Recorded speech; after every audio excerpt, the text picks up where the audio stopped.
Wait, why are we back here, MJ? Well, we already beat the game, man. We gotta play it again. We gotta do it the right way. Wait, no, we're not starting. Season 2 podcast. Oh god, wait, yeah. continue. What? We're not starting the game over. Fuck that. No, that's ridiculous. Just because we beat the champion doesn't mean the journey's over. At least they healed my team afterwards. That was very nice of them. I know Gen 1 they didn't do that. Gen 1 they leave your party completely broken. Oh, of course, just I'm gonna go back in the house to play some video games. I have something for you. Can you swing by the lab? Time for things to get interesting. I got you tickets to a strip club. What? Like, screw you. I have video games to play. Well, man, I want to go back to play my Nintendo 64. What the hell's the matter with you? It's so weird. They always play those video games up until they're going on their friggin' Pokemon journeys. Oh, I just actually going to play through. We'll have to wait. Anyway, yep, you traveled throughout all of Johto with your Pokemon. Now you get the SS ticket to go over to Kanto. Yep, that means we can finally go somewhere different. You know, apparently we could have gotten there by train, so that's kind of point. Yep. At least now we actually have a reason to go back on this boat. Because I feel like it's more just been a bunch of dead weight. Yep. And thankfully, unlike later trips, this first one's not time constrained. Okay, so the daily segments on the boat, like, did we just, like, low-key put in, like, I'm on a boat, like, in the background? Oh, God. I'm on a boat, motherfucker. Not even my boat. Ow! Fuck you! The fuck? I just walk on the boat, this old man runs into me, and I'm like, "Find my granddaughter! Get the fuck out of my way!" Some people are fucking rude. Yep. I hope this fucking thing sinks as soon as I get off of it. First world privilege. Jesus Christ. Well, we got more battles here. I'll just say this, these battles aren't as tough as what you dealt in the Elite Four. I'll say this. Any battles we encounter for a while are not going to be as tough as they were in the Elite Four. Like, wait a minute! That's a lot lower than what we dealt with! What the shit? So yeah, hiker classes are back. So, rock and ground types and the occasional fighting. And of course, they've been there. We fought the one who had the fucking level 18 Machamp. Oh, yeah. That fucking bastard. There's not a lot of, like, I think there might be, like, a couple new trainer types where we're going, but otherwise, it's mostly similar to what we've seen so far. Yeah. But I forget what the new trainer classes are introduced in this game. I think they're basically those that were kind of, well, I know the ones where we're going, they're basically ones that were in Gen 1, but weren't thrown in this generation until now, for some reason. Like, they held some of them off for a while. Okay. Yeah, but I'm trying to remember what the new trainer classes are that they introduced in this game. I mean, they have some swimmers of different genders, they have some young trainers of different genders. And man, use my fucking money, goddammit, man! What a doll! No! I don't even like dolls! Yeah. Yeah, because I know the burglar class they got rid of. Yeah, now they're just a fire breather. They're combined with fire breathers, I believe, yes. Well, that's what they were replaced with, basically. Yep. Because that we met a little bit on some of the routes, as well as, we battled a couple of them. We were in the basement of the Gold Round department store, trying to stop fucking Team, Rocket. Yeah. Yeah, I know the Gambler class was changed to, something else, I forgot. Juggler, I think? I don't think it was a Juggler, it was, yeah, because the Juggler was also in the first generation. Right. I never remember what Gambler changed to. Editing note now. Yeah, sure, if we can actually get to that. Right. But yep, we're just gonna be battling traders for a while before we find this dude's fucking granddaughter, wherever the hell she may be.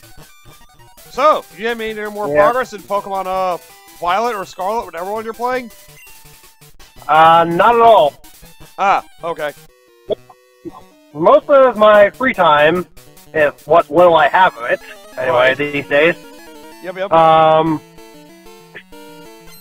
is basically been doing practice runs for Birth by Sleep later down the line when I get to that. Right. We still got plenty of LPs to do before that, though. We got 2 more playthroughs of Sonic 3 and fucking Donkey Kong Country 3! Oh, yeah. DKC 3 is gonna be a long one. I'm kind of learning this now. I was gonna say, if you thought playthrough DKC 2 was long, that was because we struggled. Oh, DKC 3. I was trying to think. I think casually playing the game, I get through, like, Donkey Kong Country 1 in, like, 4 hours, and 2 in, like, 5 if I know what I'm doing. For 3, it was, like, 8 or 9. I forgot the way the game works. They actually add a lot of stuff. Yeah. So, would it be... Is it longer or shorter still than Link to the Past? Longer. Longer than Link to the Past? I would say so. Yeah. They're probably similar length, surprisingly. Okay, because whichever one's the shorter one, then I'll just... Top-down Zelda games are surprising. Oh, I can't catch this trader's Pokemon! God damn it, don't be a thief! Fuck! What's a first exclusive? I can't get it! Come on, man! And yours is a first exclusive, I can't get it in silver! Damn it! Basically, it's replaced by Phanpy everywhere else it is, and the Phanpy line. Oh, speaking of the devil. You won't let me have the fucking bear. Yeah, I'll say both those Super Nintendo games, I guess, are pretty similar in length. Like, you'd be surprised how short top-down Zelda games are when you get down to the nitty-gritty of it. Unlike 3D Zelda games, they don't, like, buff their length with fucking really long cutscenes and dialogue and shit. Yeah. And again, so, I don't know. What do you think I should do then? What do you think I should do then? Just DK 3 like originally planned, or just say, well, fuck it, we'll save that for another day and do a Link to the Past? well... that is a good question. I'll have to think about that. I'm trying to think. I mean, in theory, DKC 3 should take just about as long as 2. It's just knowing what to do with everything. The other reason it also took me a short time to get through frickin', Actually, we're probably better off doing DKC 3 now I think about it. Because I was looking at my playtimes based on my Switch. And, well, they had similar lengths, and I knew Link to the Past. I didn't know Donkey Kong Country 3, so... Okay. Probably better off doing Country 3. Okay, yeah, true. But yeah, I will say though, top-down Zelda games can be surprisingly short if you know how they work, because they're shorter than a lot of 3D ones, because 3D ones pretty much all have padding somewhere in there. Some of them worse than others. Majora's Mask. Well, then again, with Majora's Mask, that's a different beast altogether, just because, the fact that it was more focused on the side quests and the people more so than... Because if you just go straight dungeon to dungeon and not do any of the side quests, you're gonna go to the final boss with, like, 7... Yeah. Like... Yeah. You'll... I always have wondered what the minimum number of cycles you would need to do to be able to get to the end of the game. I think it would be, like, 3 or 4 if you, like, only focus on the main line. Yeah, if you only focus on the main dungeons, like, and whatever side quests happen to be in... Yeah, I would say 3 at most 4.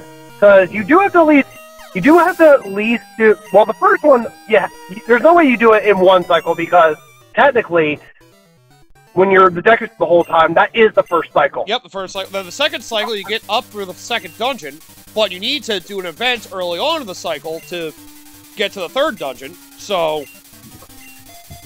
Yep. So you'd have to go through the third cycle for that. From then on, you can do everything else.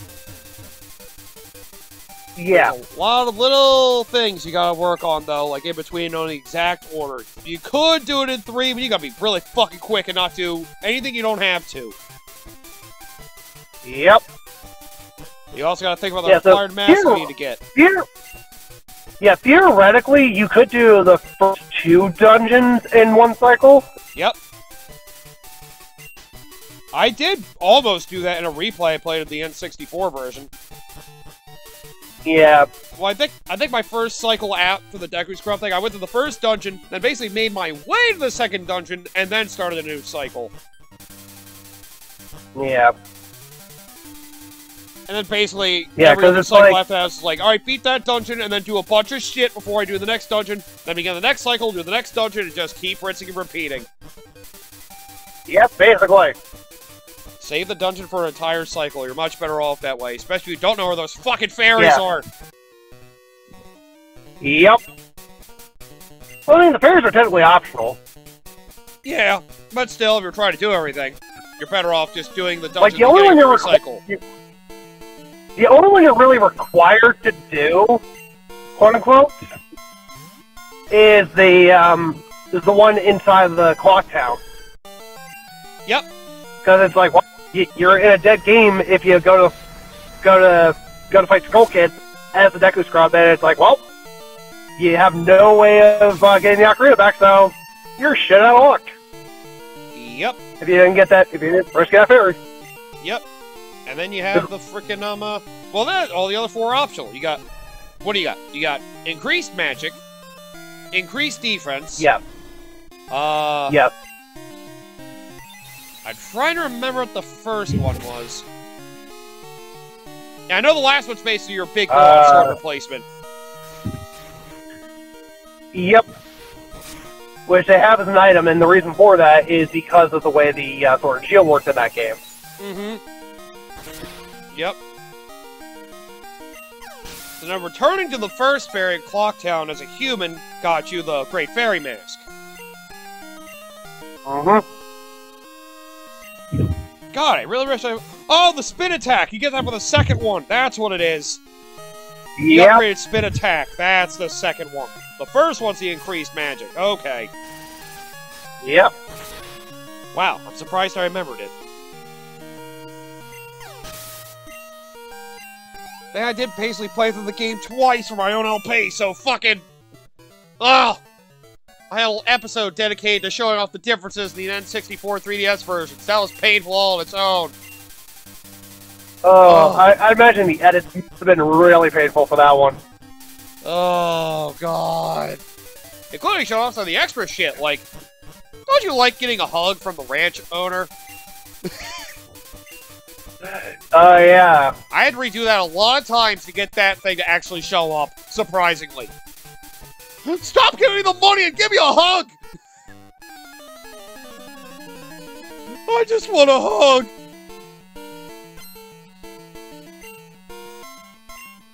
Oh, God. Ah, Mr. Mime, get the fuck away from me. Oh, at least you're a male, Mr. Mime, thank God. I would have so many questions about that. I mean, there are female Mr. Mime. I know. And it's a 50-50 shot, so... Then shouldn't it be called Mrs. Mime? Or Miss Mime? You would think that. But I think it's the thing was that...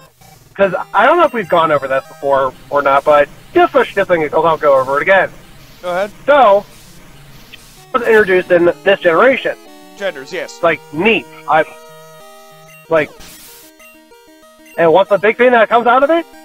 Free. Breeding. Yeah, the breeding. I think we've, like, lightly gone over some details, but it is, like, the biggest thing that the gender's introduced for. The fact you basically breed Pokemon. Then again, they gave you an egg early on in the game to show you what that's like. Well, part of the result of the process, anyway.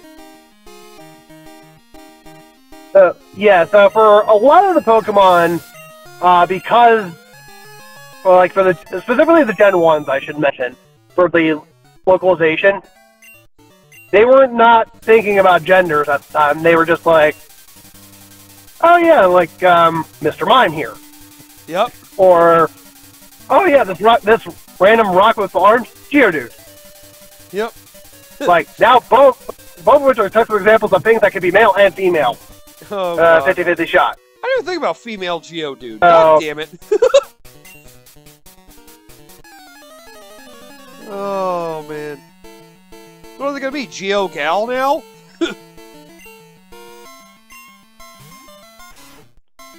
Or, you know, like how the Machop family, like Machamp, Machoke, Machamp, Right. they're also 50-50 on the gender spectrum. Even though they look manly as fuck. Yeah, that's true. Yeah, so I guess the Machamp line's in favor of the whole like free the Tatas movement. Oh, yeah. I'll say, there was something else I've always been weird about the genders. Like, we know there are some Pokemon, of course, that can be either only female or only male. Like Jinx and Miltank can only be female. Tauros and Kangaskhan can only be female, I think. No, Tauros can only be male. Tauros can only be male. I would say Kangaskhan, I think, can only be female, right? One, there was also males. Oh, okay. I know. I know Chansey's can only be female. Okay, yeah, Chansey's can only be female. Yeah, I was gonna say, you know what's weird? You know how we have the starters and Eevee that have a friggin' 7 in 8 chance of being male and 1 in 8 chance of being female? Yep. I don't think there's any Pokemon that has a 7 in 8 chance of being female and 1 in 8 chance of being male. I detect sexism! I don't think they have that, actually. It's really weird. Yeah. Right. Yeah. Although, then again, something like that becomes more problematic once we get to gender-specific evolutions. More so in Generation 4. Combi. And then again, in Gen 7, Salandit. At least with those, like, Ralts, it's 50-50, but... Yeah, that's so weird. Why they only have it be 1 in 8 for females for some of those Pokemon, but never a freaking 1 in 8 for male, ever. It's kind of fucked up. And yeah, kind of is. Like, yeah, both from a player perspective, it's just a, what the fuck? Why do they never do any of that backwards? Who knows? Maybe Gen 10 will have the starters be basically that now. Because all the starter lines are 7 and 8 male. Every single one. And Eevee. Yep. And a few specific others, I think.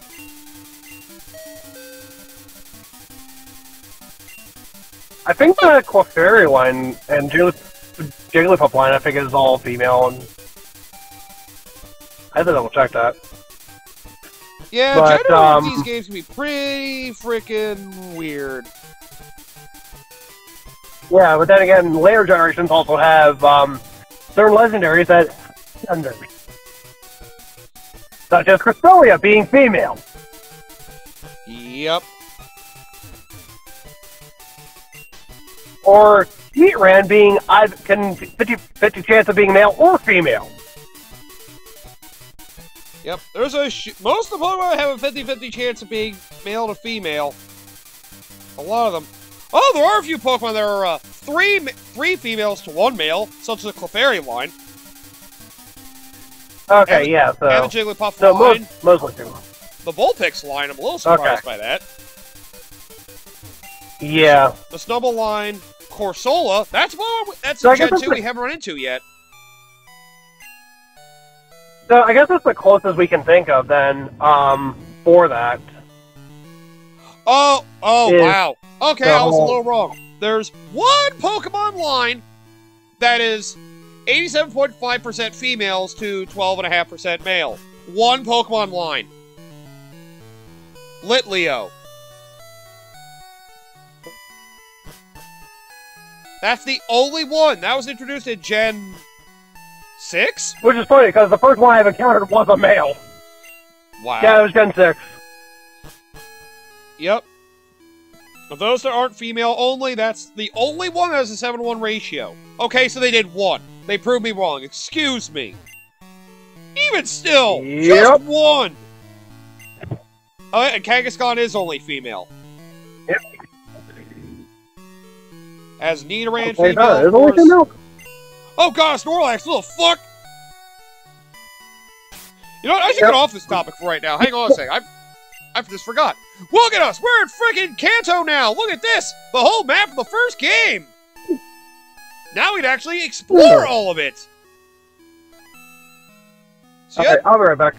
Yep, go ahead. Oh yeah, Coda's off doing something while we're trying to record while he's in the middle of work, quote unquote. But anyway, yes, we're now in the Kanto region, and look, now the whole map isn't just for show.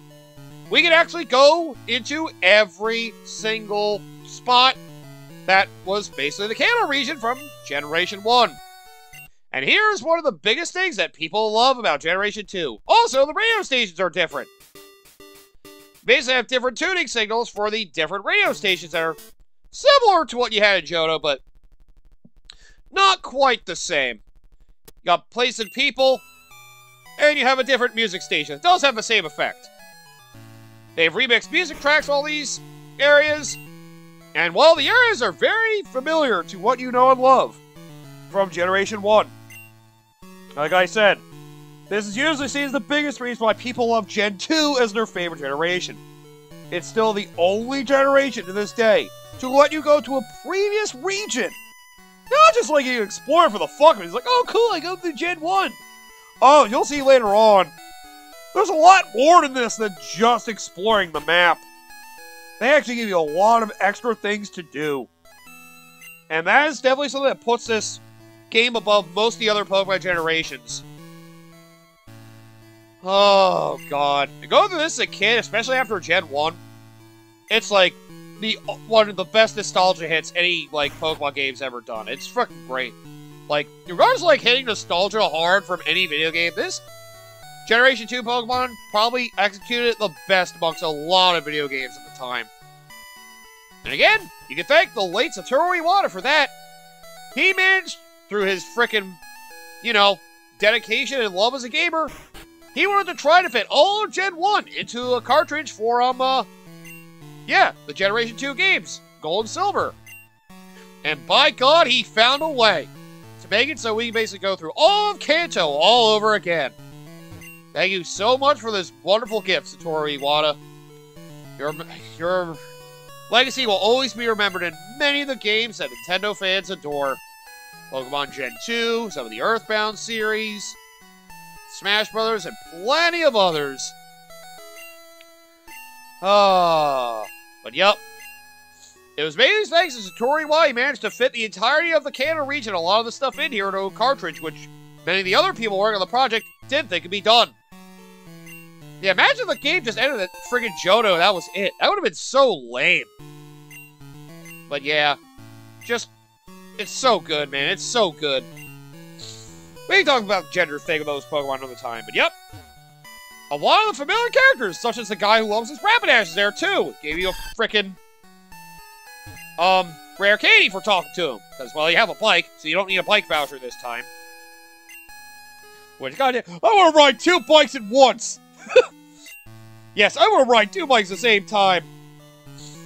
But yep, the other thing is, well, I guess we can figure it out later, but there is actually some worth exploring a lot of the areas of Kanto here. Alright, I'm... Okay, you're back. I was just fanboying over the Kanto region. Yeah. I basically explained, Yeah, like, honestly, this is the Go ahead. Yeah, this is the only time they've ever done this in any Pokemon game, which it's sad to say.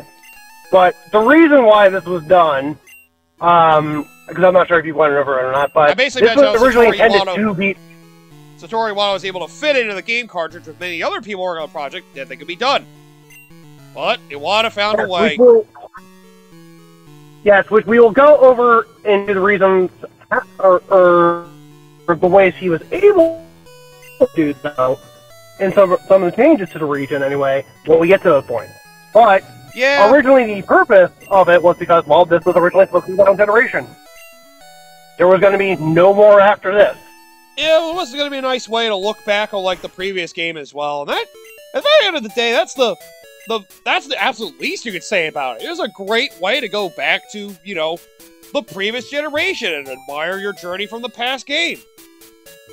But then surprisingly more. Yeah, but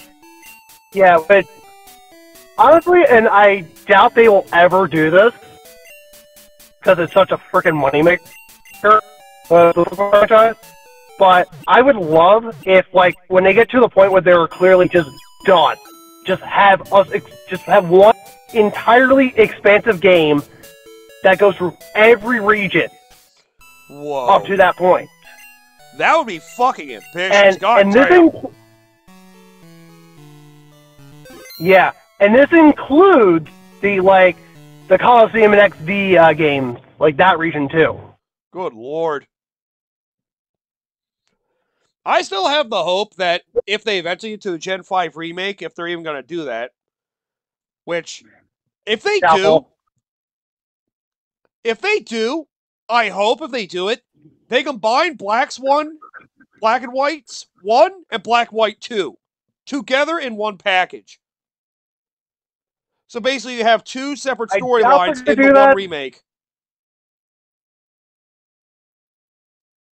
I doubt they're going to do that. If they're going to do something along those lines with the Black and White remake, and I hope by death, is that they're going to remake just the first Black and White, right? And then as DLC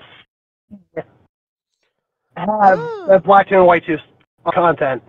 I guess that would be a more realistic way for them to do it. Yeah. Plus, on top of that, they'll probably charge you essentially close, but not quite the price of the original game to make that work. Yeah. I'll say, if they did, you know, now I think about it, if they did do the Black and White remake for supposedly $60, and then did, like, DLC charge for, like, $30, $40 at the most for Black 2, White 2 part, I'd be like, I guess I could. I just ideally would want to have both in one package from the get-go, but yeah, it's a long shot. Yeah, then that would probably be like close to $100 then if you were to do that. God damn it. Well, man could dream. But, well, either way, we end this episode here. We have finally made it to the Kanto region.